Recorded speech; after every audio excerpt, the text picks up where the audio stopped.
ایمان کی کمی اور زیادتی کے بیان میں اور اللہ تعالیٰ کا قول کے بارے میں. ٹھیک ہے، تو یہاں پر امام بخاری یہ بتا رہے ہیں کہ ایمان، جیسے کہ ہمیں پتہ ہے کہ ایمان جو ہے وہ کم اور زیادہ ہونے والی چیز ہے. ٹھیک ہے، تو یہاں پر باب باندھا ہے ایمان کی کمی اور زیادتی. اب سوال یہ پیدا ہوتا ہے کہ یہ مسئلہ تو پہلے بھی ثابت ہو چکا ہے، تو پھر یہاں دوبارہ کیوں آیا ہے؟ تو اس کا جواب یہ ہے کہ ابھی تک امام بخاری نے ایمان کے ساتھ ہمیں یہ بات واضح کی ساری احادیث سے کہ ایمان کے ساتھ عمل شامل ہے، اور جو ہمارا نیک اعمال اخلاص کے ساتھ ہم کرتے ہیں تو وہ ہمارے ایمان بڑھتا جاتا ہے. تو اب جو یہ باب باندھا ہے وہ اس بارے میں باندھا ہے کہ اب عمل نہیں ہے کسی کا، ایمان ہے، توحید پر بلیو ہے، لیکن عمل نہیں ہے. اب اس کے بارے میں، ٹھیک ہے، یعنی ایمان کی کم سے کم تر جو درجہ ہے اس کے بارے میں یہ حدیث باب باندھا ہے کہ کیونکہ یہ بار بار ثابت کیا گیا کہ ایمان جو ہے وہ ایمان انسان کا اچھا فصیح آ چکی ہے ماشاءاللہ، انسان کا ایمان جو ہے وہ کم ہو جاتا ہے اگر انسان گناہ کرتا ہے یا انسان نیک اعمال نہیں کرتا، فرائض نہیں ادا کرتا، تو اس کا ایمان کم ہو جاتا ہے. اور جب یہ چیزیں کرتا ہے تو اس سے ایمان بڑھتا ہے. تو اب ایسے لوگوں کے بارے میں ہے اب یہ حدیث جن لوگوں کے پاس ایمان ہے، ٹھیک ہے، ایمان توحید ہے، انہوں نے کسی اللہ سبحانہ تعالیٰ کے ساتھ شرک نہیں کیا، لیکن ایمان تو رکھا ہے، لیکن انہوں نے کوئی اعمال نہیں کیے. تو اب یہ بہت ہی ذہانت سے دیکھیں، امام بخاری کی فقہ ہے نا بہت اسٹرانگ ہے، اور بعض چیزوں سے ہمیں انسان اگر غور کرتا ہے تو واقعی اس کو اندازہ ہوتا ہے کہ امام بخاری نے کتنی گہری سوچ کے ساتھ مسائل نکالے ہیں. کیونکہ اس کے بعد والی جو حدیث ہے اس میں بھی انہی لوگوں کا ذکر ہے جن کا ایمان کے ساتھ عمل نہیں ہے، لیکن ایک فرق ہے دونوں میں. وعلیکم السلام ورحمۃ اللہ وبرکاتہ. حدیث نمبر 45 میں ان لوگوں کا ذکر ہے جو آپ صلی اللہ علیہ وسلم کے اس دنیا سے رخصت ہونے کے بعد دنیا میں آئے اور وہ ایمان لائے آپ پر، کلمہ لا الہ الا اللہ محمد رسول اللہ پڑھا، لیکن ایمان جو فرائض تھے ایمان اسلام کے ساتھ ان کی پرواہ نہیں کی، گناہ کیے. تو یہ پہلی جو حدیث ہے وہ ایسے لوگوں کی ہے. دوسری حدیث جو ہے جو 45 ہے اس میں سیم باب ہے، دونوں کو سیم باب میں رکھا ہے.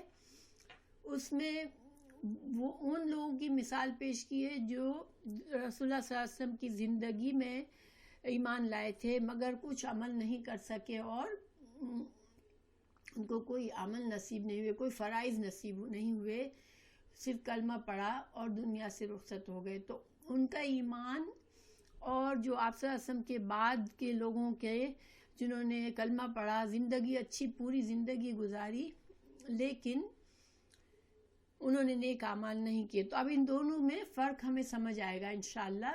اور یہ بہت ہی امیزنگ بات کی ہے امام بخاری نے کہ انسان اتنا گہرا سوچے، یہ بہت بڑی بات ہوتی ہے. تو انشاءاللہ ہم پڑھتے ہیں. باب کے ہیڈنگ میں امام بخاری نے قرآن کی آیات پیش کی ہے. وَزِدْنَاهُمْ هُدًى، اللہ تعالیٰ فرما رہے ہیں کہ اور ہم نے ان کو ہدایت میں بڑھا دیا، زیادتی کر دی، یعنی ایمان میں زیادتی کر دی. اور دوسری آیت ہے وَيَزْدَادَ الَّذِينَ آمَنُوا إِيمَانًا، اور اللہ تعالیٰ فرما رہے ہیں کہ اہل ایمان کا ایمان زیادہ ہو جاتا ہے. یزدادو ہو جائے گا یا ہو جاتا ہے اہل ایمان کا ایمان. ٹھیک ہے. پھر تیسری میں الیوم اکملت لکم دینکم، اللہ تعالیٰ نے فرمایا کہ آج کے دن ہم نے الیوم آج کے دن اکملتو میں نے کمپلیٹ کر دیا یا کمال تک پہنچا دیا، مکمل کر دیا، لکم تمہارے لیے، دینکم تمہارا دین۔ تو یہ سورہ مائدہ کی آیت ہے، ٹھیک ہے۔ تو یہ اس آیت کو لانے کے لیے کا یہ مقصد ہے کہ جو چیز کمپلیٹ ہوتی ہے، مکمل ہوتی ہے، پھر وہ اس میں نقص بھی آتا ہے۔ تو فَإِذَا تَرَكَ شَيْئًا مِّنَ الْكَمَالِ فَهُوَ ناقص۔ اب یہ ایک اپنا کامنٹ کیا ہے کہ جب انسان، ایک مسلمان، اللہ کے جو کمال کے طور پر اللہ نے جو مکمل دین کر دیا، اس مکمل دین میں جب انسان اس میں کچھ کمی کرتا ہے تو پھر کیا ہوتا ہے کہ اس انسان کا ایمان ناقص ہو جاتا ہے، ٹھیک ہے۔ اچھا، اب نیکسٹ جو حدیث ہے، اس پوری حدیث بھی یہی جملہ ہے، الیوم اکملت لکم دینکم۔ تو اسی وجہ سے یہ دونوں احادیث جڑی ہوئی ہیں ایک دوسرے سے، کہ اس میں اوپر کی حدیث انشاءاللہ بھی پڑھیں گے جس میں ان لوگوں کا ذکر ہے جو کہ آپ صلی اللہ علیہ وسلم کی اس دنیا سے رخصت کے بعد مسلمان ہوئے اور پھر انہوں نے اعمال نہیں کیے۔ تو انشاءاللہ ہم اس کو پڑھتے ہیں۔ حدثنا، بیان کیا، مسلم بن ابراہیم، مسلم بن ابراہیم نے ہمیں بیان کیا۔ قال حدثنا ہشام، انہوں نے کہا کہ ہمیں ہشام نے بیان کیا۔ حدثنا قتادہ، ان کو قتادہ نے بیان کیا۔ عن انس بن مالک ہیں یہ، تو انس بن مالک نے قتادہ کو بیان کیا۔ عن النبی صلی اللہ علیہ وسلم، انہوں نے حضرت رسول اللہ صلی اللہ علیہ وسلم سے بیان کیا۔ حضرت انس جو ہے وہ یہ خادم رسول کہلاتے تھے۔ ان کی والدہ نے جب 10 سال کی عمر میں تھے تو آپ صلی اللہ علیہ وسلم کی خدمت میں پیش کیا تھا کہ آپ اپنی خدمت کے لیے ان کو قبول کر لیں۔ پھر 10 سال حضرت انس جو تھے وہ رسول اللہ صلی اللہ علیہ وسلم کی خدمت میں رہے تھے۔ تو اللہ تعالیٰ نے ان کو بہت علم دیا، رسول اللہ صلی اللہ علیہ وسلم نے ان کے لیے دعا کی تھی۔ تو یہ قرآن کے بہت بڑے مفسر کہلاتے ہیں، اور اللہ سبحانہ تعالیٰ نے ان کی اولاد میں بھی بہت برکت دی، زندگی میں برکت دی، اور ان کے تقریباً 100 کے قریب اولادیں، شاید پوتے پوتیاں بھی ہوں گی، لیکن 100 کے قریب اولاد چھوڑ کے گئے تھے وہ جب اپنی دنیا سے رخصت ہوئے۔ تو انس بن مالک سے روایت ہے، قال یخرج، نکالے گا، من النار،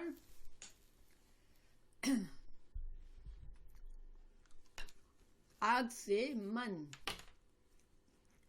یخرج نکلے گا، من النار آگ سے، من جس نے کہا من قال، جس نے کہا لا الہ الا اللہ، لا الہ الا اللہ کہا، اور یہاں پر اختصار کیا ہے ورنہ پورا کلمہ مقصود ہے، ٹھیک ہے۔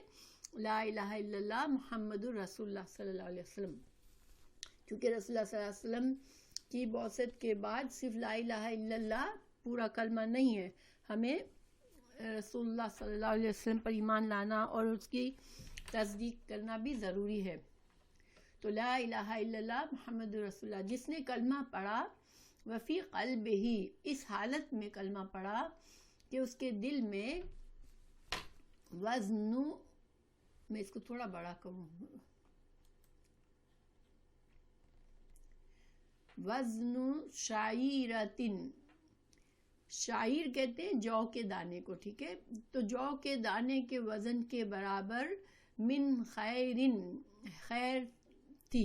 اب خیر یہاں پر اس حدیث میں ایمان کے بانی میں ہے، اور امام بخاری نے اس کے لیے دوسری سند میں واضح کیا ہے کہ یہ دوسری سند میں اس کی ثبوت بھی کیا ہے کہ یہ اصل میں لفظ ایمان ہے، ٹھیک ہے، کہ جس کے دل میں ایک جو کے دانے کے برابر بھی ایمان ہوگا اور اس نے لا الہ الا اللہ محمد رسول اللہ پڑھا ہوگا تو وہ جہنم کی آگ سے نکل جائے گا، یعنی جہنم میں جائے گا تو صحیح، مگر ضرور نکلے گا بعد میں، ہمیشہ کے لیے جہنم میں نہیں رہے گا۔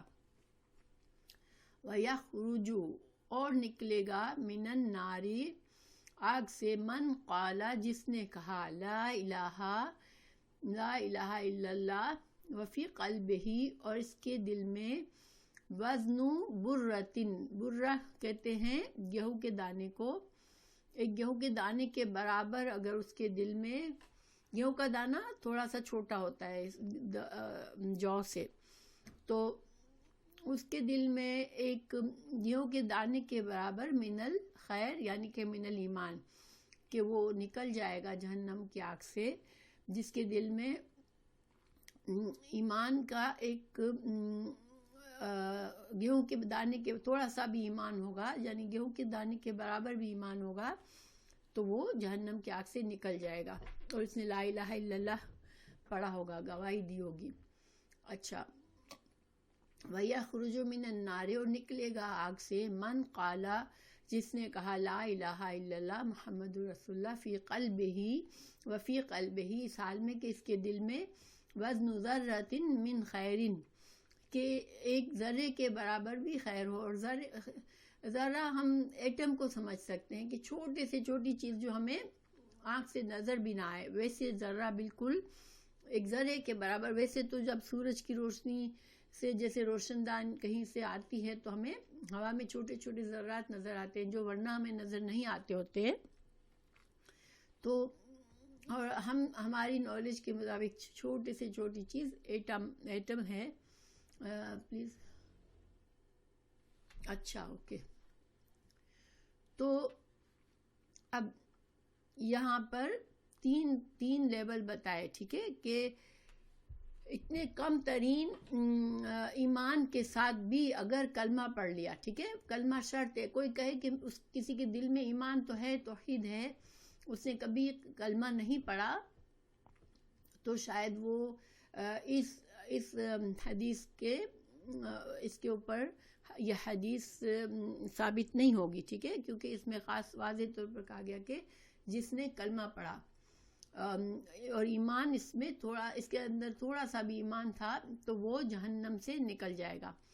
اچھا، یہ حدیث جو ہے وہ اصل میں بہت لمبی حدیث ہے، ٹھیک ہے، اور اس کو امام بخاری نے 1 2 3 4 5 6 7 جگہوں پر امام بخاری لائے ہیں، اور ہر جگہ پر اس میں کچھ نہ کچھ مختلف باتیں بھی ہیں، اور یہ بہت لمبی حدیث ہے، اور یہ حدیث شفاعت کہلاتی ہے۔ تو انشاءاللہ میں اس کی آپ کو مزید وضاحت کروں گی۔ ابھی امام بخاری باب الایمان میں کیوں لائے ہیں یہ بس سمجھ لیں پہلے، کہ یہ جو ہے امام بخاری یہ بتا رہے ہیں کہ کسی نے فرائض بھی نہیں ادا کیے، اعمال نہیں کیے، نیک اعمال کسی کے پاس نہیں تھے، بس ایمان لایا، کلمہ پڑھا اور زندگی گزار کے چلا گیا، تو ایسا شخص جہنم میں تو جائے گا، کیونکہ فرائض کو نہ ادا کرنا، فرائض کو چھوڑ دینا یہ کبیرہ گناہ ہے۔ تو اگر تمام فرائض کو اس نے چھوڑ دیا، اور اگر وہ اچھا انسان بھی تھا، بہت سارے گناہ نہیں بھی کیے، تب بھی جب انسان فرائض کو ترک کرتا ہے تو پھر شیطان اس کو اکیلا نہیں چھوڑتا، اس سے اور گناہ بھی سرزد کرواتا ہے۔ تو بہرحال جو بھی سچویشن تھی، گناہ تھے اس کے بہت، یا اس کی سزا یہی تھی کہ اس نے فرائض، اللہ سبحانہ تعالیٰ نے جو فرائض مسلمانوں پر ڈالے ہیں وہ نہیں کیے، تو وہ جہنم میں جائے گا، ٹھیک ہے، لیکن پھر یہ جہنم سے ایک دن باہر نکلے گا۔ اس حدیث سے ہمیں یہ نہیں پتہ چلتا کہ باہر کیسے نکلے گا کیا، لیکن ہمیں یہ ثابت ضرور ہوتا ہے کہ ایمان کا کم سے کم درجہ بھی انسان کو فائدہ دے گا، اور ایک انسان جو ہے وہ جہنم میں ہمیشہ نہیں رہے گا. جیسے کہ مشرک اور کافر جہنم میں ہمیشہ رہیں گے، ایسے مسلمان جس نے کلمہ پڑھا ہوگا وہ ہمیشہ جہنم میں نہیں رہے گا. اللہ تعالیٰ ہمیں ایک لمحے کے لیے بھی جہنم میں نہ ڈالے اور ہمیں جہنم کی ہوا بھی نہ لگے، اور اللہ تعالیٰ ہمیں جنت میں ڈال دے انشاءاللہ.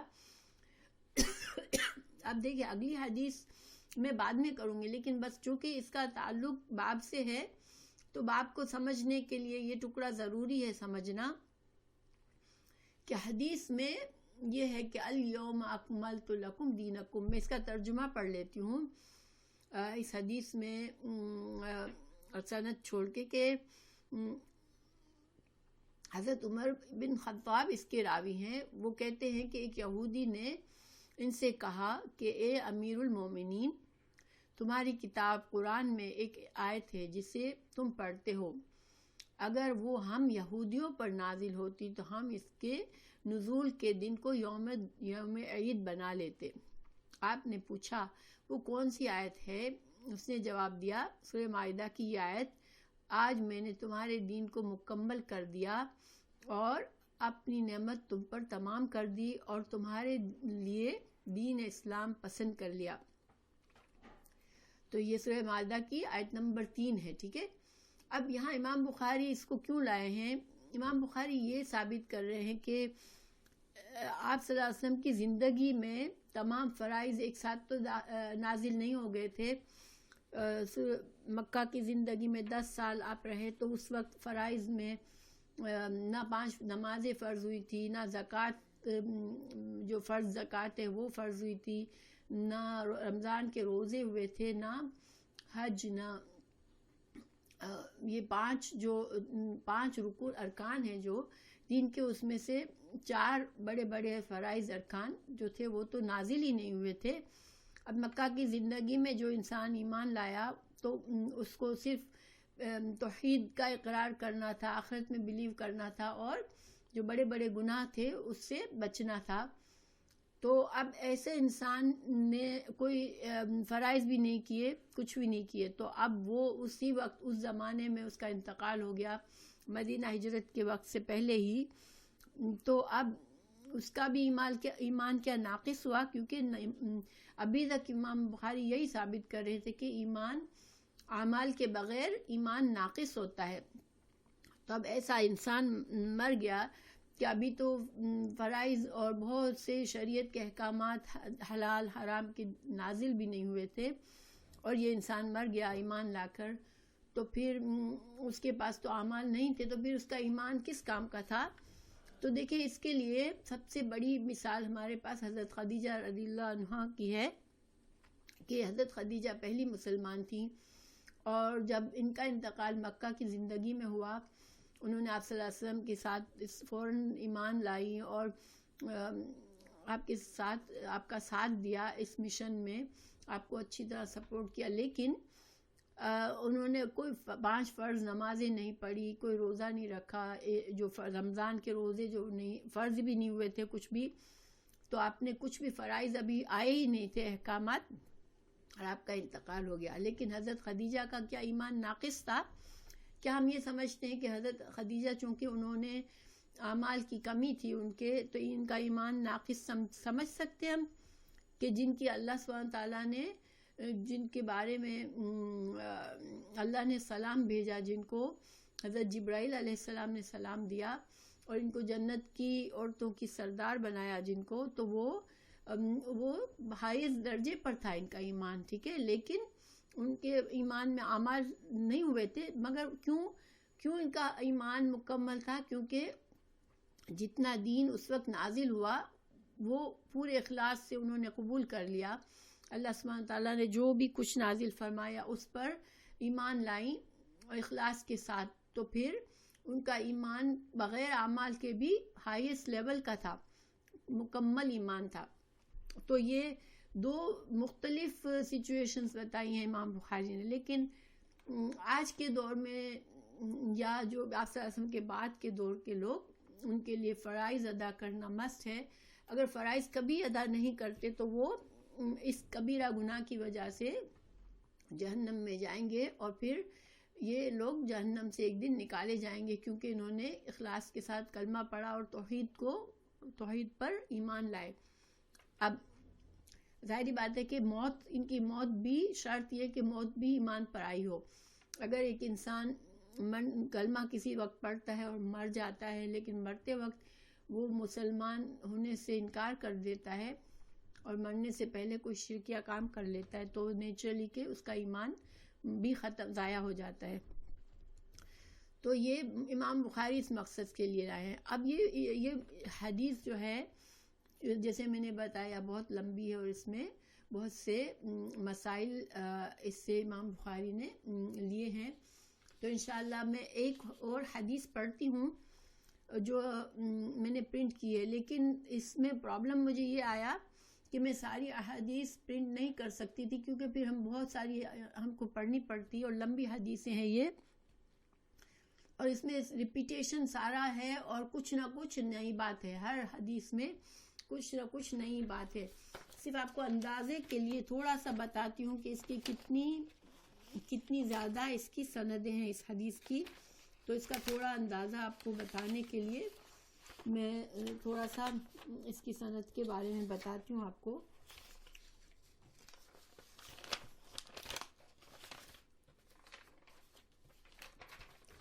دیکھیں،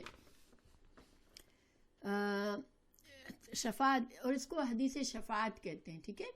حدیث شفاعت، یہ جو پوری حدیث ہے یہ حدیث شفاعت کہلاتی ہے۔ شفاعت کے بارے میں حضرت انس کی طویل حدیث ہے، تو اس کی دیکھیں، اس کو جو ہے وہ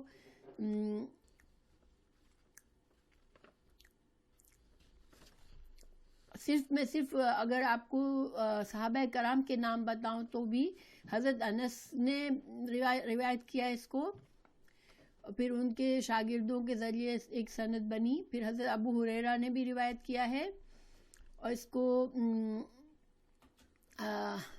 حذیفہ رضی اللہ نے بھی روایت کیا ہے، اور اس کو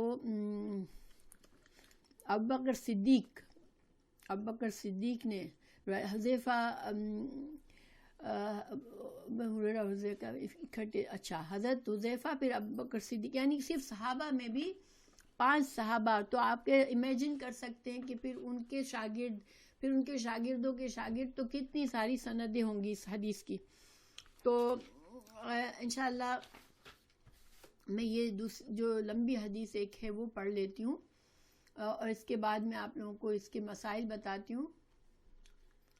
تو یہاں پر امام بخاری نے نمبر 7509 حدیث، ٹھیک ہے؟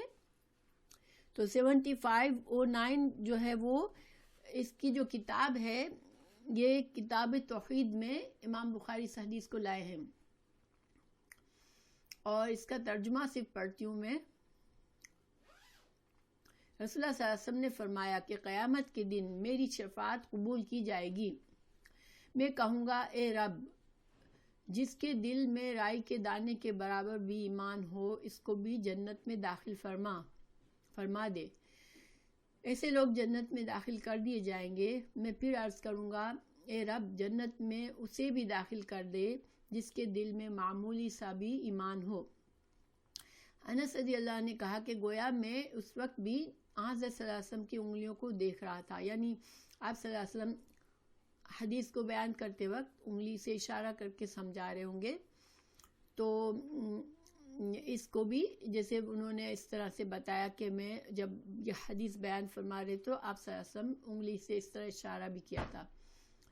تو روز محشر میں حضرت صلی اللہ علیہ وسلم کا ایک مکالمہ نقل ہوا ہے، اور اس سے باب کا مطلب ثابت ہوتا ہے کہ اللہ تعالیٰ روز قیامت میں حضرت صلی اللہ علیہ وسلم اور دیگر بندوں سے کلام کرے گا، کیونکہ آپ صلی اللہ علیہ وسلم جب شفاعت کے لیے جائیں گے، جو ابھی میں دوسری حدیث سے آپ کو بتاتی ہوں، آپ عرش کے پاس جائیں گے اور اللہ سے کلام ہوگا، اللہ تعالیٰ بھی کلام فرمائے گا آپ صلی اللہ علیہ وسلم سے، اور شفاعت کی اجازت مانگیں گے۔ تو یہاں پر امام بخاری جو ہے یہ مسئلہ ثابت کیا ہے کہ اللہ تعالیٰ کلام کرے گا قیامت کے دن انبیاء سے اور جس سے وہ چاہے، کیونکہ جنت میں تو جنتی دیدار کریں گے اللہ سبحانہ تعالیٰ سے، اور اللہ سے کلام بھی ہوگا، لیکن قیامت کے دن عام لوگوں سے کی بات نہیں، لیکن آپ صلی اللہ علیہ وسلم سے بھی کلام ہوگا اللہ کا، اور لوگوں سے شاید ہوگا، جو یہاں اس حدیث میں ہمیں ثابت نہیں ہوتا۔ اچھا، حدیث نمبر 7510 جو ہے یہ بھی اس کا بھی کتاب وہی ہے، توحید کی کتاب ہے، ٹھیک ہے، ایک منٹ، ہاں، یہ اللہ کی توحید کی کتاب ہے، اور اس میں جو باب اس کے لیے باندھا تھا امام اس کا ہے، ایک منٹ،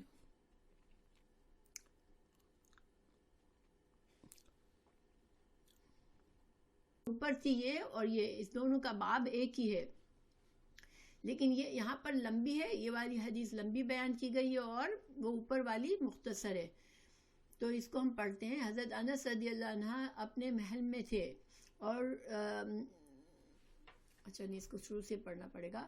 ہم سے سلیمان بن حرب نے بیان کیا، انہوں نے کہا ہم سے حماد بن زید نے بیان کیا، ان سے سعید بن حلال العنزی نے بیان کیا، انہوں نے کہا کہ بصرہ کے کچھ لوگ ہمارے پاس جمع ہو گئے، پھر ہم انس بن مالک رضی اللہ عنہ کے پاس گئے اور اپنے ساتھ ثابت کو بھی لے گئے تاکہ وہ ہمارے لیے شفاعت کی حدیث پوچھے۔ حضرت انس رضی اللہ عنہ اپنے محل میں تھے، اور جب ہم پہنچے تو وہ چاشت کی نماز پڑھ رہے تھے۔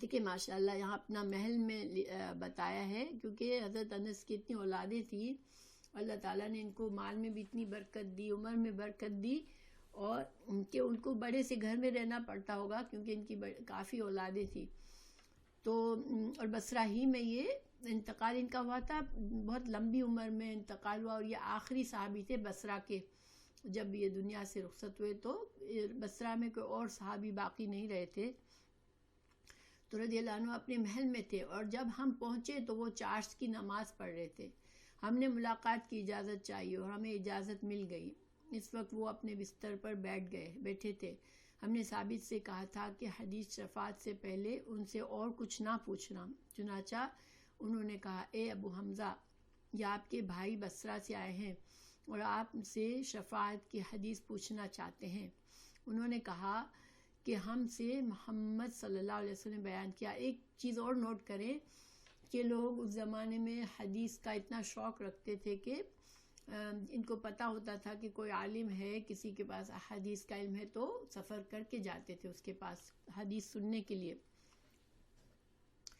تو ہم سے محمد صلی اللہ علیہ وسلم نے بیان کیا، آپ نے فرمایا کہ قیامت کے دن جب آئے گا تو لوگ ٹھاٹے مارتے ہوئے سمندر کی طرح ظاہر ہوں گے، پھر وہ آدم علیہ السلام کے پاس آئیں گے اور ان سے کہیں گے کہ ہمارے اپنے رب کے پاس شفاعت کیجیے۔ دیکھیں یہاں پر جو ہے نا اختصار ہے، دوسری حدیث میں جب حضرت آدم علیہ السلام کے پاس آئیں گے تو پھر صرف ایسے ہی نہیں کہیں گے، بلکہ پہلے حضرت آدم علیہ السلام کو ان کی خوب اللہ تعالیٰ نے قرآن میں ان کے اوپر جو انعامات کیے اس کا ذکر کریں گے، وہ کہیں گے، میں آپ کو خود سے پڑھ کے بتا دیتی ہوں، ٹھیک ہے، یہاں پہ اس حدیث میں نہیں ہے مگر دوسری حدیث میں ہے یہ کہ سب لوگ حضرت آدم علیہ السلام کی خدمت میں حاضر ہوں گے اور عرض کریں گے کہ آپ انسانوں کے باپ ہیں، اللہ تعالیٰ نے آپ کو اپنے ہاتھ سے بنایا ہے، آپ کے لیے فرشتوں کو سجدے کا حکم دیا اور آپ کو ہر چیز کے نام سکھائے، آپ ہمارے لیے اپنے رب کے حضور میں سفارش کریں تاکہ آج کی اس مصیبت سے ہمیں نجات ملے۔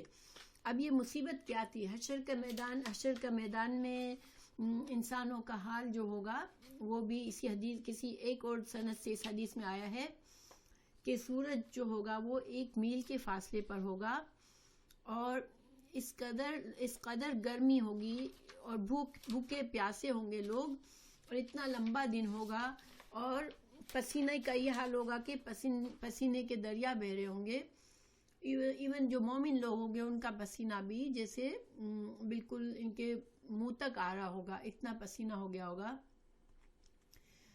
تو اس وقت جو ظاہر ہے جو ایمان والے جو مسلمان تھے جن کو پتہ تھا انبیاء کا وہی لوگ جائیں گے، مومن لوگ ہی جائیں گے شفاعت کی درخواست کے لیے، کیونکہ مشرکین اور کافر کو انبیاء کرام سے تو کوئی واسطہ ہی نہیں تھا. تو یہ جو آئیں گے شفاعت کے لیے ان کو قرآن کا علم ہوگا، وہ مومن لوگ ہوں گے، مگر وہ اس دن کی مشکل کی وجہ سے پریشان ہو جائیں گے کہ اب یہ کب اللہ سبحانہ تعالیٰ اپنا حساب کتاب شروع کریں گے. تو پھر وہ حضرت آدم علیہ السلام کے پاس آئے تھے. تو اب میں یہاں سے پڑھتی ہوں، ابراہیم کے پاس جاؤ. اور یہ آنسر بھی دوسری جگہ تفصیل سے ہے کہ وہ کہیں گے کہ میں نے خطا کی تھی اور میں نے درخت سے کھا لیا تھا جس سے اللہ نے منع کیا تھا، تو اور میں آج میرے اپنی جان کے لیے مجھے خطرہ ہے، نفسی نفسی کریں گے. تو پھر حضرت ابراہیم کے پاس تم جاؤ. حضرت ابراہیم علیہ السلام کے پاس بھی لوگ جائیں گے اور وہ بھی کہیں گے کہ میں اس قابل نہیں ہوں. ابھی یہاں بھی اس کی تفصیل نہیں ہے، لیکن دوسری جگہ پر حضرت ابراہیم کی بھی تفصیل دی گئی ہے کہ حضرت ابراہیم بھی اپنا ان کو بھی یہ فکر ہوگی کہ میں نے پوری حقیقت نہیں کچھ 3 دفعہ جو حضرت ابراہیم کے علیہ السلام کے بارے میں ہے کہ انہوں نے پوری حق بات نہیں کی تھی، بات کو دوسرے غلط طریقے سے یعنی جھوٹ کے طرح پیش کیا تھا. اس لیے پھر وہ لوگ جو ہے وہ ابراہیم علیہ السلام کے پاس آئیں گے، وہ بھی کہیں گے کہ میں اس قابل نہیں ہوں. ہاں تم موسیٰ علیہ السلام کے پاس جاؤ، وہ اللہ سے شرف ہم کلامی پانے والے ہیں. یہاں پر حضرت موسیٰ کی بھی تعریف کی جائے گی اور اس کا بھی ایک باب باندھا ہے امام بخاری نے کہ تفسیر کی کتاب میں، تفسیر کے باب میں، کہ حضرت موسیٰ علیہ السلام سے اللہ نے دنیا میں کلام کیا تھا. تو یہ اس کی یہ حضرت موسیٰ علیہ السلام کی صفت تھی. ٹھیک ہے، تو پھر لوگ موسیٰ علیہ السلام کے پاس آئیں گے اور وہ بھی کہیں گے کہ میں اس قابل نہیں ہوں. البتہ کیونکہ حضرت موسیٰ علیہ السلام نے خطا سے ایک آدمی کو مار دیا تھا جو ہم نے قرآن میں پڑھا ہے، تو وہ بھی اپنے نفس کے بارے میں ان کو بھی ڈر ہوگا. البتہ تم عیسیٰ کے پاس جاؤ کہ وہ اللہ کی روح ہے اور اس کا کلمہ ہے. چنانچہ لوگ عیسیٰ کے پاس جائیں گے. میں صحیح جا رہی ہوں نا، بہت تیزی سے تو نہیں جا رہی ہوں، آپ لوگوں کو سمجھ آ رہا ہے انشاءاللہ؟ صرف پڑھ ہی رہی ہوں تو ضرور ایزی لگ رہا ہوگا. بتا دیجیے گا اگر کچھ مشکل آ رہی ہو تو. چنانچہ عیسیٰ کے پاس آئیں گے، وہ بھی کہیں گے کہ میں اس قابل نہیں ہوں. ہاں تم محمد صلی اللہ علیہ وسلم کے پاس جاؤ. لوگ میرے پاس آئیں گے اور میں کہوں گا میں شفاعت کے لیے ہوں، اور پھر میں اپنے رب سے اجازت چاہوں گا. اچھا، اب یہاں پر بھی اختصار ہے، ہاں بہت لینتھی ہے اسی لیے، لیکن چونکہ ہر جگہ تھوڑا تھوڑا سا کچھ نہ کچھ اس میں احکامات اور باتیں انفارمیشن ہے ایکسٹرا، اس لیے میں آپ لوگوں کو الگ سے بتاتی بھی جا رہی ہوں کہ آپ صلی اللہ علیہ وسلم بھی فوراً سے نہیں کہیں گے. آپ صلی اللہ علیہ وسلم جو ہے وہ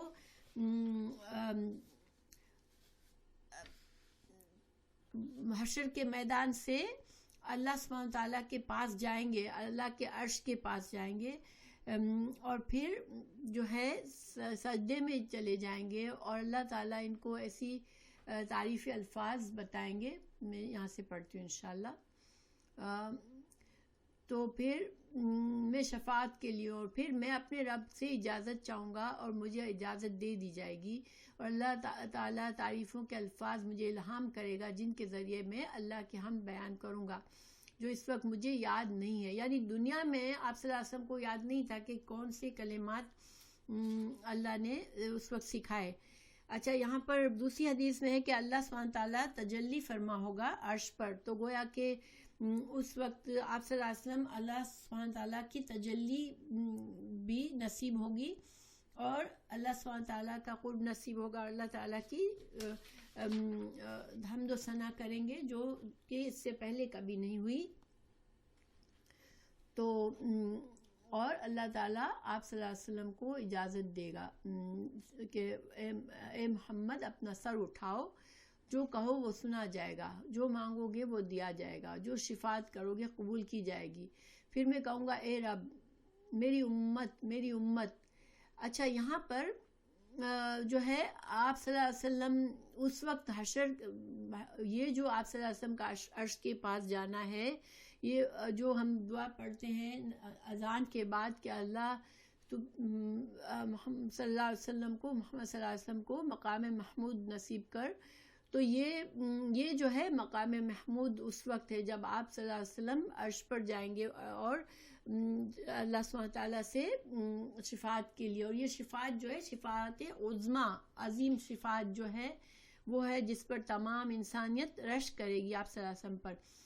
لیکن اس کا ذکر یہاں نہیں، یہاں پر دوسری شفاعت کا ہے جو کہ اس حدیث سے تعلق ہے جس میں جہنم سے نکالنے والی سفارش ہے. تو اس کو میں تھوڑا سا آپ لوگوں کو اسٹریٹ کر کے بتاتی ہوں. آئی ہوپ کہ میں بہت زیادہ ادھر سے ادھر ہو رہی ہوں تو آپ لوگ کنفیوز نہیں ہو رہے ہیں، کیونکہ شفاعت کی بھی آپ صلی اللہ علیہ وسلم صرف ایک شفاعت نہیں کریں گے. آپ صلی اللہ علیہ وسلم جو ہے وہ 5 طرح کی شفاعت کریں گے. تو یہ حشر کے میدان میں جب لوگ جائیں گے اور یہ آپ سے ریکویسٹ کریں گے، اس وقت کی سفارش کیا ہے؟ وہ اس وقت کی یہ حشر کی تکالیف سے نجات دینے کے لیے یہ شفاعت عظمیٰ ہے، اور مقام محمود بھی اسی مرتبے کا نام ہے. آپ صلی اللہ علیہ وسلم اللہ کے عرش کے پاس جا کر کریں گے. ٹھیک ہے. اچھا، اس شفاعت کو اسکپ کر کے یہاں پر دوسری شفاعت، یہ بھی حشر کی میدان میں ہوگی، لیکن یہ شفاعت اللہ کے پیارے رسول ان لوگوں کے لیے کریں گے جو کہ جن لوگوں کو گناہوں کی وجہ سے دوزخ میں جائیں گے اور ان کے پاس کلمہ پڑھا ہوا ہوگا، کلمہ توحید پڑھنے والے ہوں گے، لیکن انہوں نے گناہ کیے ہوں گے. اور تو پھر میری امت کریں گے آپ صلی اللہ علیہ وسلم. تو کہا جائے گا جاؤ اور ان لوگوں کو دوزخ سے نکال لو جن کے دل میں ذرا یا رائے برابر بھی ایمان ہو. چنانچہ میں جاؤں گا اور ایسے ہی کروں گا، پھر میں لوٹوں گا اور یہی تعریفیں پھر کروں گا اور اللہ کے لیے سجدے میں چلا جاؤں گا. مجھ سے کہا جائے گا اپنا سر اٹھاؤ، کہو آپ کی سنی جائے گی. میں کہوں گا اے رب میری امت. اللہ تعالیٰ فرمائے گا جاؤ. اور جس کے دل میں ایک رائے کے دانے کے سے کم تر، یعنی رائے کے دانے سے بھی کم ایمان ہو، کم تر حصے کا برابر بھی ایمان ہو، اسے بھی جہنم سے نکال لو. پھر میں جاؤں گا اور نکالوں گا. پھر جب ہم انس کے اچھا، اب اس حدیث کا اتنا ٹکڑا جو ہے نا، یہ ان لوگوں کے بارے میں کہ حضرت انس نے یہاں پر اسٹاپ کر دیا حدیث بیان کو. ٹھیک ہے. پھر یہ لوگ جو ہے وہ حضرت انس کے پاس سے حضرت حسن بصری کے پاس گئے. حسن بصری جو تھے وہ حضرت انس کے شاگرد تھے، اور حضرت انس جو اس وقت جب یہ حدیث بیان کی تو کافی بوڑھے ہو چکے تھے، تو انہوں نے اتنی حدیث بیان کر کے بس کر دیا. تو یہ لوگ حضرت حسن بصری کے پاس گئے اور ان کو بتائی یہ حدیث. تو انہوں نے کہا کہ یہ حدیث میں حضرت انس رضی اللہ عنہ سے اس وقت سنی ہے جب وہ مطلب ایج ان کی اتنی نہیں تھی، اور انہوں نے مجھے یہ ٹکڑا بھی بتایا تھا. تو اب وہ حضرت حسن بصری یہ ٹکڑا پورا کریں گے. وہ کہیں گے رسول اللہ صلی اللہ علیہ وسلم نے فرمایا کہ پھر میں چوتھی مرتبہ لوٹوں گا اور وہی تعریفیں کروں گا اور اللہ کے لیے سجدہ میں چلا جاؤں گا. اللہ فرمائے گا اے محمد صلی اللہ علیہ وسلم اپنا سر اٹھاؤ، جو کہو گے سنا جائے گا، جو مانگو گے دیا جائے گا، جو شفاعت کرو گے قبول کی جائے گی. میں کہوں گا اے رب مجھے ان کے بارے میں بھی اجازت دیجیے جنہوں نے لا الہ الا اللہ کہا ہو، یعنی صرف توحید کا کلمہ ہی پڑھا ہے. This hadith is 79:10. ٹھیک ہے. سوری 75:10. the one ابھی میں پڑھ رہی ہوں یہ 75:10 ہے. اس سے پہلے والی 75:9 تھی. اور یہ دونوں ایک ہی باب میں ہے، اور باب جو ہے اللہ تعالیٰ کا کلام کرنا رسولوں سے، یہ ثابت کیا اس سے کہ اللہ تعالیٰ قیامت کے دن کلام کرے گا. تو بہرحال آپ صلی اللہ علیہ وسلم فرمائیں گے کہ یا اللہ مجھے اجازت دے کہ جنہوں نے صرف لا الہ الا اللہ کہا، یعنی کہ یہی کلمہ تو پورا ہے لا الہ الا اللہ محمد رسول اللہ صلی اللہ علیہ وسلم کہا، لیکن بس اس سے زیادہ ان کا ایمان نہیں بڑھا. تو اللہ تعالیٰ فرمائے گا میری عزت، میرے جلال، میری کبرائی، میری بڑائی کی قسم اس میں سے انہیں بھی نکالوں گا جنہوں نے کلمہ لا الہ الا اللہ محمد رسول اللہ صلی اللہ علیہ وسلم کہا. تو یہ حدیث، یہ پوری حدیث امام بخاری نے صرف اس لیے باب باندھا ہے کہ اللہ سبحانہ تعالیٰ کی صفات کلام کو بیان کرے کہ اللہ سبحانہ تعالیٰ کلام کی صفت رکھتا ہے، اور اللہ سبحانہ تعالیٰ قیامت کے دن کلام کرے گا. آپ صلی اللہ علیہ وسلم سے بھی اس میں کلام کرنے کا ثابت ہے. تو اب اللہ کی صفات کے بارے میں مختلف احادیث میں آتی ہیں، اور اس لمبی حدیث میں بھی مختلف جگہوں پر آئے گی. تو ہمارا ایمان کیا ہونا چاہیے کہ اللہ کی ہر صفت اللہ کی شان کے مطابق ہے، ٹھیک ہے، کیونکہ اللہ تعالیٰ نے فرمایا کہ لیس کمثلہ شیء وہو السمیع العلیم. تو اللہ سبحانہ تعالیٰ کی ہر صفت یونیک ہے. جس طرح اللہ سبحانہ تعالیٰ ایک اکیلا ہے، واحد ہے، اس کا کوئی ہمسر نہیں، تو اسی طرح اللہ کی صفات بھی ہم امیجن نہیں کر سکتے. مگر اللہ کے ہاتھ کا بھی ذکر ہے، اللہ کی پنڈلی کا ذکر ہے، اور اللہ کا مٹھی بھر کے جہنمیوں کو نکالنے کا ذکر ہے، اللہ کے گھر یعنی کہ عرش کا ذکر ہے. تو یہ ساری چیزوں کے بارے میں اللہ کا تجلی فرمانا یہ ذکر ہے اس حدیث میں، یعنی اسی حدیث کی دوسری سندوں میں. تو یہ سارے جو ہے اللہ کی صفات کو امام بخاری اس کو اللہ کی توحید کے کتاب میں لائے ہیں. تقریباً 4 احادیث جو ہیں وہ اسی کتاب میں لائے ہیں اللہ سبحانہ تعالیٰ کی مختلف صفات کو کا ثبوت کے طور پر. لیکن یہ لمبی حدیثیں ہیں، اور اس میں ہر جگہ جیسے میں نے بتایا کہ کچھ نہ کچھ فرق ہے. تو اب صفات کا اس میں ذکر ہے، تو میں آپ کو صفات کی اقسام ساتھ ساتھ بتا دیتی ہوں جو کہ علماء جو اسٹیبلش کیا علماء نے، کہ ایک تو یہی صفات عظمیٰ ہے جس کو صفات کبریٰ بھی کہتے ہیں، اور یہ حشر کے میدان میں لوگوں کے لیے آسانی کرنے کے لیے اور حساب کتاب شروع کرنے کے لیے آپ صلی اللہ علیہ وسلم کریں گے. اور یہ مقام محمود جو ہم دعا کرتے ہیں یہ اسی کا ہے نام، کیونکہ آپ صلی اللہ علیہ وسلم اور اچھا اسی کی دوسری حدیث میں ہے کہ آپ صلی اللہ علیہ وسلم جب حشر کے میدان سے جائیں گے تو جنت کے دروازے پر جائیں گے، پھر جنت کے داروغہ پوچھے گا کون ہے، آپ صلی اللہ علیہ وسلم اپنا نام بتائیں گے تو وہ کہے گا کہ ہاں مجھے یہی کہا گیا تھا کہ میں آپ کے لیے دروازہ کھولوں. تو پھر آپ صلی اللہ علیہ وسلم جنت میں تشریف لے جائیں گے، پھر عرش تک جائیں گے، چونکہ آپ کو پتہ ہے اللہ کا عرش جو ہے وہ جنت کے اوپر ہے. تو یہ مقام محمود جو ہے کسی اور بندے کو نصیب نہیں ہوا، یہ آپ صلی اللہ علیہ وسلم کی خاصہ ہے. تو یہ سارے چیزیں مختلف احادیث میں موجود ہیں. اچھا، اب دوسری شفاعت جو ہے وہ ہے کہ آپ صلی اللہ علیہ وسلم کچھ لوگوں کے لیے حشر کے میدان میں ہی جب حساب کتاب شروع ہونے والا ہوگا تو کچھ لوگوں کے لیے شفاعت کریں گے کہ اللہ ان لوگوں کو تو بغیر حساب کے جنت میں داخل فرما دے. ظاہری بات ہے ان کا وہ رتبہ ہوگا، وہ اعمال ہوں گے، اور ان کو دنیا میں اتنی نعمتیں نہیں ملی ہوں گی. دیکھیں ہر نعمت کا سوال ہوگا نا انسانوں سے. اللہ تعالیٰ نے ہمیں جو نعمتیں دنیا میں دی ہے ہم نے کیسے استعمال کی، اس کا سوال ہونا ہے انسانوں سے. لیکن یہ ایسے لوگ ہوں گے جو کہ مسکین، جن کو کہتے ہیں کہ ان کے پاس بہت کم دنیا کی چیزیں تھی، دنیا کی نعمتیں تھی، مگر یہ ان کا ایمان زیادہ تھا اور انہوں نے اللہ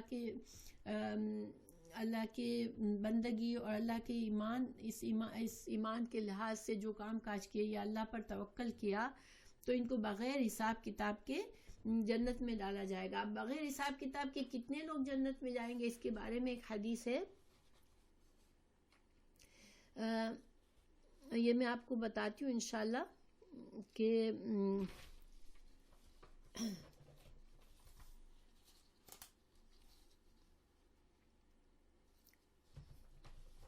اچھا یہ ایک بتا دوں، اس کے بعد میں 1-2 حدیث سیدھے پڑھ دوں گی تاکہ آپ لوگوں کو یہ سارے مسائل اور اچھی طرح واضح ہو جائیں گے انشاءاللہ. تو جو ایک یہ ہو گیا، سیکنڈ جو شفاعت ہے وہ یہ ہے کہ اس شفاعت میں لوگ بغیر حساب کے جو لوگ جنت میں جائیں گے ان کی شفاعت کریں گے آپ صلی اللہ علیہ وسلم. پھر ان لوگوں کے لیے جو حساب کے بعد جہنم کے لائق ہوں گے تو آپ صلی اللہ علیہ وسلم کی شفاعت سے وہ جہنم میں جائے بغیر جنت میں چلے جائیں گے. یعنی کہ نہیں، بس یہاں پر ختم ہو گئی 75:10 جو ہے یہاں اینڈ ہو گئی. ٹھیک ہے، یہ میں نے پوری نہیں پڑھی، آئی تھنک اس کو پورا پڑھ لیا نا.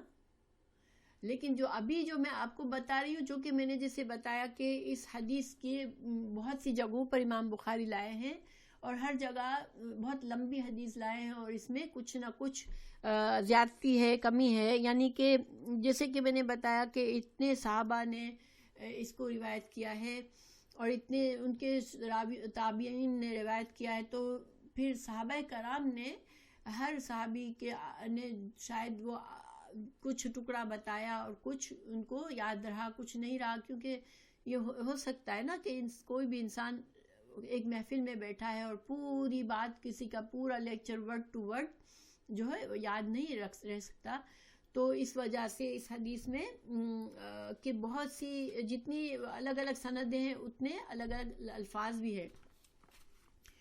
تو یہ اب تیسری شفاعت میں نے بتائی کہ وہ لوگ جو جہنم کے حقدار تو ہوں گے اپنی گناہوں کی وجہ سے، کیونکہ جب ان کا حساب ہوگا تو ان کی گناہ ہوں گے ایسے جن کی وجہ سے ان کو جہنم میں جانا ہوگا، مگر اللہ سبحانہ وتعالیٰ پیارے رسول صلی اللہ علیہ وسلم کی شفاعت سے ان کو جہنم سے بچا لے گا اور ان کو جنت میں ڈال دے گا. اچھا، پھر اس کا یہ مطلب نہیں کہ کوئی بھی مسلمان جہنم میں نہیں جائے گا، جیسے کہ اس حدیث میں ہے کہ اب نمبر 4 جو ہے وہ ایسے مسلمانوں کی ہے جو کہ گناہ ان کے اتنے زیادہ ہوں گے کہ وہ جہنم میں جائیں گے، لیکن پھر آپ صلی اللہ علیہ وسلم کی شفاعت سے ان کو باہر نکالا جائے گا. اور پھر جو 5ویں شفاعت ہے وہ یہ ہے کہ آپ صلی اللہ علیہ وسلم ان لوگوں کے لیے کریں گے جو جنت میں جائیں گے، تو اللہ تعالیٰ سے ان کے درجات، جنت میں درجات کی بلندی کے لیے شفاعت کریں گے. اللہ سبحانہ تعالیٰ ہمیں بھی یہ شفاعت نصیب کرے. اللہ پہلے تو ہمیں جہنم سے بچائے، جنت میں نصیب کرے، اور جنت میں بھی آپ صلی اللہ علیہ وسلم کی شفاعت نصیب کرے کہ ہم صالحین کے درجے پر پہنچ جائیں انشاءاللہ، اور نیک صالحین اور بڑے لوگوں کے قربت ہمیں حاصل ہو سکے انشاءاللہ، آمین. تو اب میں کیا کرتی ہوں کہ میں آپ کو 1-2 حدیثیں سناتی ہوں جس سے جو اتنے چھوٹے چھوٹے مسائل یہ جو امام بخاری نے الگ الگ ثابت کیے ہیں وہ انشاءاللہ واضح بھی ہو جائیں گے اور پوری ایک ترتیب سے ساتھ آپ لوگوں کو پتہ چل جائے گا. تو میدان محشر میں طویل مدت تک بھوکے پیاسے، شدید گرمی اور بدبودار پسینے میں شرابور لوگ تنگ آ کر کبار انبیاء کرام کی خدمت میں حاضر ہوں گے اور وہ اللہ تعالیٰ سے حساب کتاب شروع کرنے کی سفارش کریں گے. تمام انبیاء کرام علیہ السلام سفارش کرنے سے انکار کر دیں گے. آخر میں حضرت محمد مصطفیٰ صلی اللہ علیہ وسلم کی خدمت میں لوگ حاضر ہوں گے. آپ اللہ تعالیٰ کی بارگاہ میں حساب کتاب شروع کرنے کے لیے سفارش کریں گے. اسے شفاعت کبریٰ یا شفاعت عظمیٰ کہتے ہیں. تو یہ اس کے بارے میں نے آپ کو یہ ساری چیزیں بتا دی، تو اس کا صرف میں آپ کو خلاصہ دے رہی ہوں. پھر دوسری حدیث ہے کہ کس طرح سے ہوگی شفاعت کبریٰ کے لیے. رسول اللہ صلی اللہ علیہ وسلم جنت کا دروازہ کھلوائیں گے اور اللہ تعالیٰ کے عرش کے نیچے پہنچ کر سجدہ میں گر جائیں گے. اللہ تعالیٰ کی دیر تک حمد و ثنا کریں گے. پھر آپ صلی اللہ علیہ وسلم کو سفارش کی اجازت ملے گی. تو یہ حدیث جو ہے وہ یہ حدیث کا ٹکڑا جو ہے وہ مسلم کی روایت سے لیا گیا ہے. ٹھیک ہے. اچھا، پھر شفاعت کبریٰ کے نتیجے میں سب سے پہلے امت محمدیہ کے 49 لاکھ افراد بلا حساب کتاب جنت میں داخل ہوں گے. اب یہ جو میں نے آپ کو بتایا دوسری قسم کی شفاعت، جس میں جو لوگ دنیا میں بہت نعمتیں نہیں ملی ان کو، لیکن انہوں نے ان کے اعمال اور ایمان بہت عمدہ تھا، تو یہ بغیر حساب کے جنت میں جائیں گے. اس کے بارے میں روایت ہے رسول اللہ صلی اللہ علیہ وسلم نے کو فرماتے سنا حضرت ابو امامہ رضی اللہ عنہ نے کہا کہ میں نے رسول اللہ صلی اللہ علیہ وسلم کو فرماتے ہوئے سنا کہ میرے رب نے میرے ساتھ وعدہ کیا ہے کہ میری امت سے 70,000 افراد کو وہ بلا حساب اور عذاب حساب اور عذاب کے بغیر جنت میں داخل فرمائے گا، اور ہر 1000 کے ساتھ مزید 70,000 آدمی جنت میں داخل فرمائے گا، اور 3 لب بھر کے، یعنی 3 جو ہم 2 ہاتھوں سے بھرتے ہیں نا، مٹھی، جیسے مٹھی سے بھر لیتے ہیں، جیسے کیا میرے لفظ نہیں آ رہا میرے ذہن میں اس کا، جب ہم 2 ہاتھوں میں کچھ بھرتے ہیں تو 3 لب بھر کے ہوئے میرے رب کے وہ اور بھی جنت میں داخل ہوں گے۔ یہ ترمذی کی حدیث ہے۔ ہاں صحیح، چلو بھر کے، صحیح بات ہے، ماشاءاللہ۔ تو دیکھیں یہ جو ہے 70,000، اور پھر ہر 1000 کے ساتھ 70,000 اور، تو اس طرح یہ 49 لاکھ افراد حساب میں ہوتے ہیں، ٹھیک ہے۔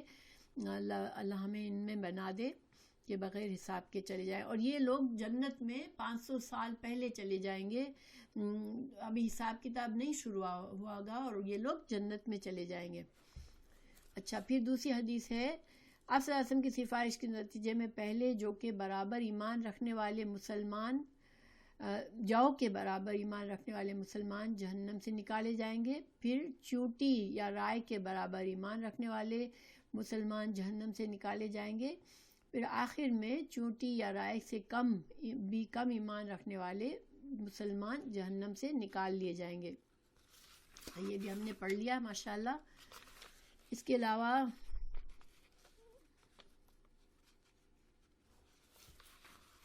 ایک اور حدیث ہے کہ رسول اللہ صلی اللہ علیہ وسلم صرف اس شخص کے لیے سفارش فرمائیں گے جو مرتے دم تک عقیدہ توحید پر قائم رہا، یعنی کہ حضرت ابو ہریرہ کہتے ہیں کہ رسول اللہ صلی اللہ علیہ وسلم نے فرمایا، ہر نبی کی ایک دعا ایسی ہے جو ضرور قبول ہوتی ہے، ہر نبی نے جلدی کی اور دنیا میں ہی وہ مانگ لی، جبکہ میں نے اپنی دعا قیامت کے روز اپنی امت کی شفاعت کے لیے محفوظ رکھی ہے۔ میری یہ سفارش ہر اس آدمی کے لیے ہوگی جس نے اللہ تعالیٰ کے ساتھ کسی کو شریک نہیں ٹھہرایا۔ یہ مسلم کی روایت ہے۔ تو الحمدللہ اس سے آپ لوگوں کو کافی اندازہ ہو گیا ہوگا اس حدیث کے جتنے بھی ترکے میں نے کوشش کی ہے کہ ساری باتیں ہمارے سامنے آ جائے۔ اب میں کوئکلی آپ کو یہ بتاؤں گی کہ امام بخاری ہر حدیث کو کون سے اس میں لائے ہیں۔ حدیث 44 باب الایمان میں جیسے کہ ہم نے پڑھا کہ وہ کیا ثابت کیا کہ ایمان جو ہے بغیر اعمال کے، صرف کلمہ پڑھا ہوا ایمان ایک انسان کے کام آئے گا یا نہیں، تو وہ اس کے 2 طریقے ہوں گے۔ ایک تو یہ کہ آپ صلی اللہ علیہ وسلم کے زندگی میں تو وہ لوگ تو ظاہر ہے بہت ہائی ایمان کے ہیں، کیونکہ وہ لوگ اخلاص کے ساتھ مسلمان ہوئے تھے، اور اب اگر فرائض اور کچھ بھی احکامات حلال حرام کے، جائز ناجائز کے احکامات نہیں آئے تھے، انہوں نے صرف گواہی دی تھی اور اسی میں انتقال ہو کر گئے، تو ان کا ایمان کامل تھا، اور ان کے لیے جنت کے درجات ہوں گے، جیسے کہ اس کی مثال میں نے آپ کو بتائی خدیجہ رضی اللہ عنہ کی۔ دوسری مثال ان لوگوں کی ہوگی جو آپ صلی اللہ علیہ وسلم کے دنیا سے رخصت ہونے کے بعد ایمان لائے، لیکن انہوں نے اپنے ایمان میں کوئی نیکیاں نہیں کی اور جہنم میں چلے گئے، کبھی فرائض بھی نہیں ادا کیے، گناہوں کی وجہ سے جہنم میں گئے، لیکن توحید پر ان کی موت ہوئی تھی، تو ان کا کلمہ پڑھنا ان کے کام آئے گا، اور آپ صلی اللہ علیہ وسلم کی شفاعت سے وہ اور اللہ سبحانہ تعالیٰ کی رحمت سے وہ جہنم سے نکال لیے جائیں گے۔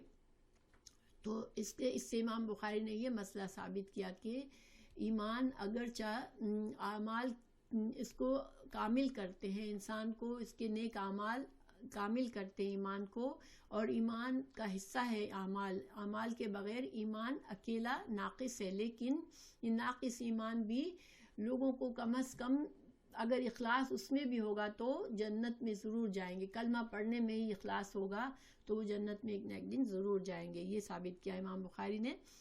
اور پھر 4476 میں کتاب التفسیر میں لائے ہیں اس حدیث کو، اور اس میں یہ مسئلہ ثابت کیا کہ اللہ سبحانہ تعالیٰ نے حضرت آدم علیہ السلام کو یہ اس آیت کی تفسیر کی وَعَلَّمَ آدَمَ الْأَسْمَاءَ كُلَّهَا، سورہ بقرہ کی یہ جو آیت ہے کہ اللہ تعالیٰ نے تمام اسماء حضرت آدم علیہ السلام کو سکھا دیے. تو امام بخاری نے یہ مسئلہ ثابت کیا کہ اللہ نے آدم علیہ السلام کو چونکہ تمام چیزوں کا علم دیا تو یہی علم جو ہے وہ آدم کے اولاد کے کام آیا، اور ہمارے اندر جو ہے یہ علم موجود ہے. جو انسان محنت کر کے کوشش کر کے اور اپنی صلاحیتوں کو استعمال کر کے اپنے ایمان کو بڑھاتا ہے وہ اس کو اس کے نصیب کا ایمان جو علم ملتا ہے. اور دنیا کا جو علم جو ہے وہ اوریجن اس کی کیا ہے؟ اللہ سبحانہ تعالیٰ ہی کی طرف سے، کہ اللہ ہی نے سکھایا ہے حضرت آدم علیہ السلام کو. کیونکہ صرف نام سکھانے کا مقصد نہیں ہے، نام کے ساتھ ان چیزوں کے کیا استعمال ہے، وہ کس فائدے کی ہے، اس میں کیا فائدہ ہے، اس میں کیا نقصان ہے، وہ سب کچھ حضرت آدم علیہ السلام کو سکھایا گیا، ان کی پہچان کرائی گئی ان چیزوں کی. ٹھیک ہے، اس لیے ہمارے پاس جو علم ہے وہ اسی وجہ سے آتا ہے. حضرت داؤد علیہ السلام جو تھے وہ جنگی لباس بناتے تھے، تو اس کا اللہ تعالیٰ نے بتایا ہم نے ان کو لوہے کا استعمال سکھایا اور جنگی لباس بنانا سکھایا. پھر حدیث 65 میں کتاب الرقاق ہے، اس میں باب ہے باندھا ہے جنت اور جہنم کا بیان. اس میں امام بخاری نے اس لیے اس حدیث کو لائے ہیں اس باب میں کہ دوزخ، آپ صلی اللہ علیہ وسلم دوزخ والوں کی خبر سن کر امتی امتی فرمائیں گے. یعنی جب آپ صلی اللہ علیہ وسلم کو پتہ چلا کہ میرے امتی جو ہیں وہ جہنم میں کچھ چلے گئے تو آپ پریشان ہو کر اب میری اپنی امت کی فکر کریں گے اور امتی امتی پکار اٹھیں گے. جبکہ اس دن ہر شخص، تمام انبیاء بھی نفسی نفسی کر رہے ہوں گے، مگر آپ صلی اللہ علیہ وسلم امتی امتی کہہ رہے ہوں گے. تو یہ آپ صلی اللہ علیہ وسلم کی شفقت ہے، رحمت ہے ہم پر، اور اللہ سبحانہ تعالیٰ ہمیں توفیق دے کہ ہم آپ صلی اللہ علیہ وسلم کی اس شفقت کو یاد رکھیں اور آپ صلی اللہ علیہ وسلم پر کثرت سے درود بھیجتے رہیں انشاءاللہ، اور آپ صلی اللہ علیہ وسلم کی احادیث کو اور آپ کی تعلیمات کو سیکھیں اور اس کے مطابق عمل کریں، تاکہ انشاءاللہ جب آپ صلی اللہ علیہ وسلم بھی ہم سے خوش ہوں گے. اور ظاہری بات ہے جو لوگ جہنم میں چلے گئے، جنہوں نے اعمال بھی نہیں کیے، آپ صلی اللہ علیہ وسلم ان کے لیے بھی فکر کر رہے ہیں اور ان کے لیے بھی شفاعت کر رہے ہیں، تو انشاءاللہ ہمیں بھی شفاعت نصیب ہوگی انشاءاللہ.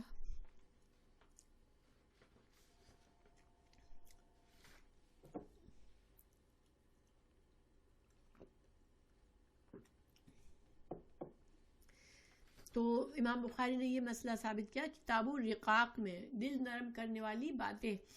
تو اس میں جنت اور جہنم کی باتوں میں یہ ذکر کیا. اچھا، پھر 74:10 میں اللہ تعالیٰ نے فرمایا، امام بخاری لائے کتاب اللہ کی توحید اور صفات، یعنی اللہ کی توحید اور صفات کو بیان کی ہے. اس میں اللہ تعالیٰ نے جو آدم علیہ السلام کو اپنے ہاتھ سے بنایا اس کا ذکر فرمایا. کیونکہ اس حدیث میں کہ دوسری سند کے ساتھ جب حضرت آدم علیہ السلام کے پاس لوگ جائیں گے تو کہیں گے اللہ تعالیٰ نے تو آپ کو اپنے ہاتھ سے بنایا ہے.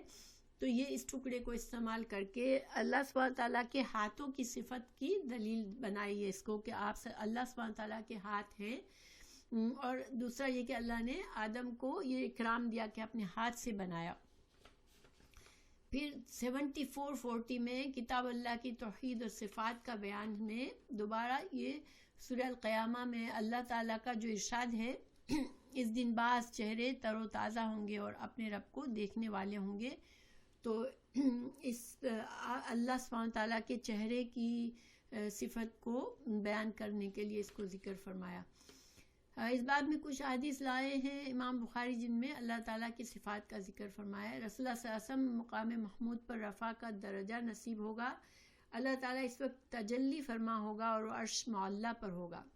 حدیث 75:9 میں یہ مسئلہ ثابت کیا ہے کہ اللہ کی توحید ہی کی کتاب میں کہ اللہ تعالیٰ کی صفت کلام، کہ اللہ انبیاء سے اس وقت کلام فرمائے گا قیامت کے دن.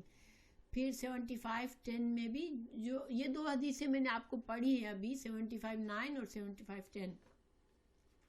75:16 میں بھی یہ اسی کتاب میں، اللہ کی توحید کی کتاب میں، جس میں حضرت موسیٰ علیہ السلام کی صفت کی دلیل دیے کہ اللہ تعالیٰ نے جو سورہ نساء میں آیت فرمائی کہ وَكَلَّمَ اللَّهُ موسیٰ تکلیما، تو اس کی بتائی کہ اللہ نے دنیا میں بھی موسیٰ علیہ السلام سے کلام فرمایا.